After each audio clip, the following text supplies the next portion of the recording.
eu sou a Ana, do blog Salos em Caritate, e hoje nós vamos falar sobre um livro publicado pela minha Biblioteca Católica, que é um projeto que tem como intenção publicar obras da tradição da Igreja, fornecer então um material em que a gente possa ter um alimento espiritual, formativo, e também ter acesso a algumas obras que muitas vezes a gente não teria de uma outra forma. Então é um projeto que ele tem a intenção de fornecer esse material mensalmente numa caixinha que vem com brindes e marca-página e vem com cartões, e que você pode então saber num determinado momento do mês qual livro vai ser e vai receber direto na sua casa, mediante uma mensalidade que é muito justa de acordo com a qualidade do livro. Então, a cada mês você recebe um material diferente. O desse mês foi o livro de biografia de Santa Gemma, né, A Flor da Paixão, e é um livro escrito pelo diretor espiritual dela. Então, ele trata de uma forma muito pura e também muito próxima do que é Santa Gemma mesmo. Ele desenvolve a narrativa de uma forma bem aberta, então você vai encontrar ali pontos em que ele usa datas no começo em relação à infância e à vida da Santa Gemma, e depois ele passa a falar sobre pontos da personalidade dela, favores que ela recebeu, relações com o Santo Anjo, relação com as pessoas à volta dela, como ela lidava com as mortificações, como ela lidava com os sentidos, quais eram, enfim, as graças que ela recebia, as dificuldades que ela passava, enfim. Então ele faz uma biografia até um certo momento baseado em datas e depois praticamente todo baseado em temas específicos e a forma com que Santa Gemma fazia. Uma outra coisa que deixa muito boa essa biografia é que ele trata das coisas num sentido quase catequético. Quando ele começa a entrar nos temas, ele então faz como se fosse um resumo, de uma forma muito paternal, do que seria a intenção de Deus quando a gente vai fazer, por exemplo, uma mortificação, ou os graus da vida de oração, ou as formas de oração que existem. Então ele faz de uma forma de catequese, de direção espiritual, o que torna essa biografia uma forte fonte de direção espiritual, em que a gente consegue achar respostas e até direcionamentos, porque ele começa a usar a vida de Santa Gemma de uma forma muito didática. E isso mostra a função dos santos dentro da igreja. Nós temos a função de devoção, então eles são intercessores diante de Deus, mas eles também têm a função didática, de mostrar as formas que existem de trilhar o caminho de Deus e as formas que existem de viver as graças que Deus nos dá. Então, ele faz isso muito bem feito nessa biografia, o que torna ela diferente de outras biografias. Uma coisa interessante de se notar é que a vida de Santa Gemma aconteceu exatamente durante um pontificado. Então, ela nasceu em março de 1878 e morreu em abril de 1903. Então, ela viveu 25 anos. Esse tempo foi exatamente o tempo do reinado do Papa Leão XIII. Esse Papa é o Papa mais velho da história, então ele viveu 93 anos e ele é responsável por diversas coisas dentro da igreja. Então, foi durante o pontificado dele que a Irmã Maria do Divino Coração pediu a consagração do mundo ao coração de Jesus. Nós também temos a escrita da encíclica Rerum Novarum, que é o que abriu porta para o que hoje a gente chama de doutrina social da igreja.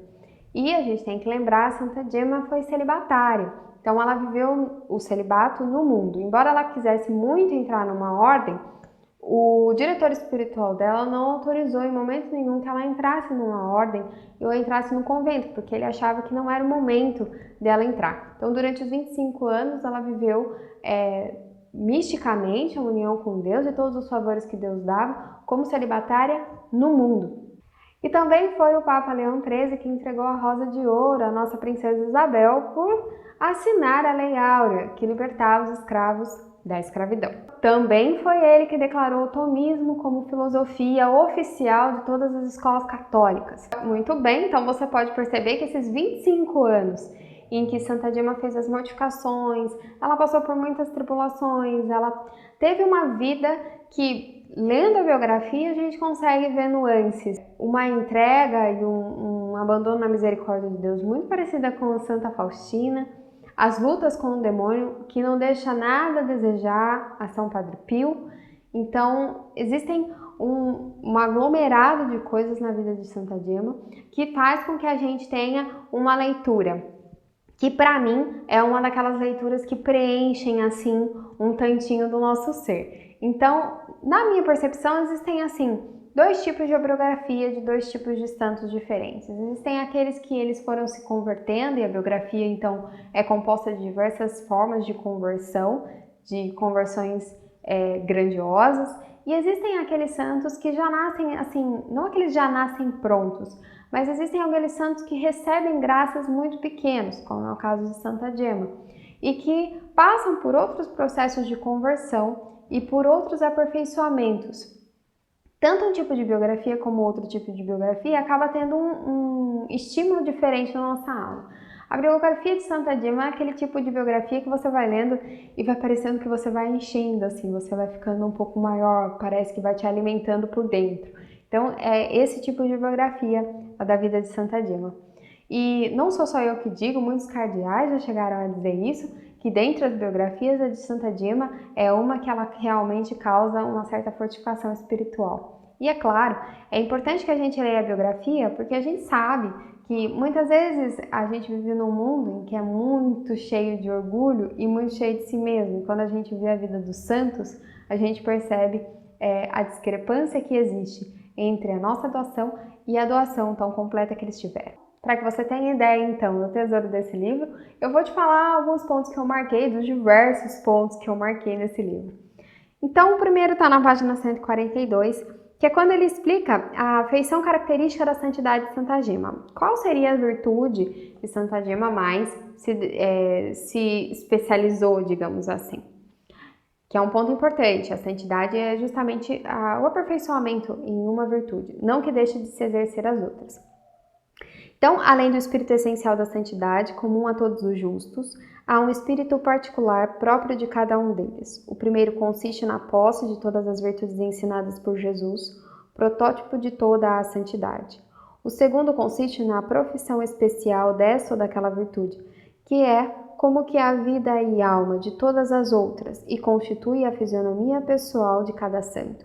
Lembra da parte catequética que eu disse? É sobre isso. Cada capítulo ele praticamente começa dessa forma, falando sobre alguma questão orientadora do tema que ele vai desenvolver no capítulo. Depois, mais pra frente, ele vai relatar o desapego que Santa Dima tinha pela vida, a ponto dela doar assim, anos da vida dela para uma pessoa que estivesse doente ou que estivesse para morrer. Ela doava, claro, pedindo autorização para o diretor espiritual. Veja bem, você chegar para o seu diretor, posso doar 2 anos da minha vida para aquela pessoa que está morrendo ali? E ele ainda conta que ela dizia vários argumentos, que ele não tinha nem como negar aquilo para ela. Então são pontos curiosos da biografia dela, são pontos assim que você percebe que pelas fotos a gente sempre vê que ela é muito recatada, muito modesta, e ele vai falar sobre a virtude da modéstia de Santa Dima aqui, mas também ele vai falar que ela sorria muito, que ela tinha um bom humor e que ela ria muito mesmo quando ela tinha alguns confrontos com o demônio e ela falava o nome de Jesus, ele saía correndo. Então são temas assim que ele narra muito bem porque ele estava próximo dela, de uma forma muito humilde, porque o padre Germano foi diretor espiritual dela, mas ele também tem um nível de santidade muito grande, como durante a leitura você vai perceber que os dois, ele estava dirigindo ela, mas ele também tinha um nível de santidade muito grande, que é exemplificado por algumas atitudes e algumas coisas que são relatadas aqui. Então são relatos que, assim, surpreendem a gente, assim como surpreende também a rotina de oração dela, a relação dela com o Santo Anjo da Guarda, muda também a percepção que a gente tem sobre essa relação, faz com que a gente se aproxime do nosso Santo Anjo da Guarda, enfim. É uma biografia que realmente é muito nutritiva espiritualmente, e eu tenho certeza que muda a percepção de diversas coisas em relação às virtudes, em relação ao Santo Anjo, em relação à convivência com Jesus. Eu indico para você, não deixe de acessar o site da Biblioteca Católica, vai estar na descrição aqui do vídeo. Também não deixe de acessar as redes sociais, tanto do Salos como da Biblioteca Católica, para saber as novidades e o que eles vêm lançando, ok? Se vocês quiserem grupo de leitura da biografia de Santa Gemma, vocês podem deixar nos comentários, tá bom? Paz e bem, até a próxima. Tchau, tchau!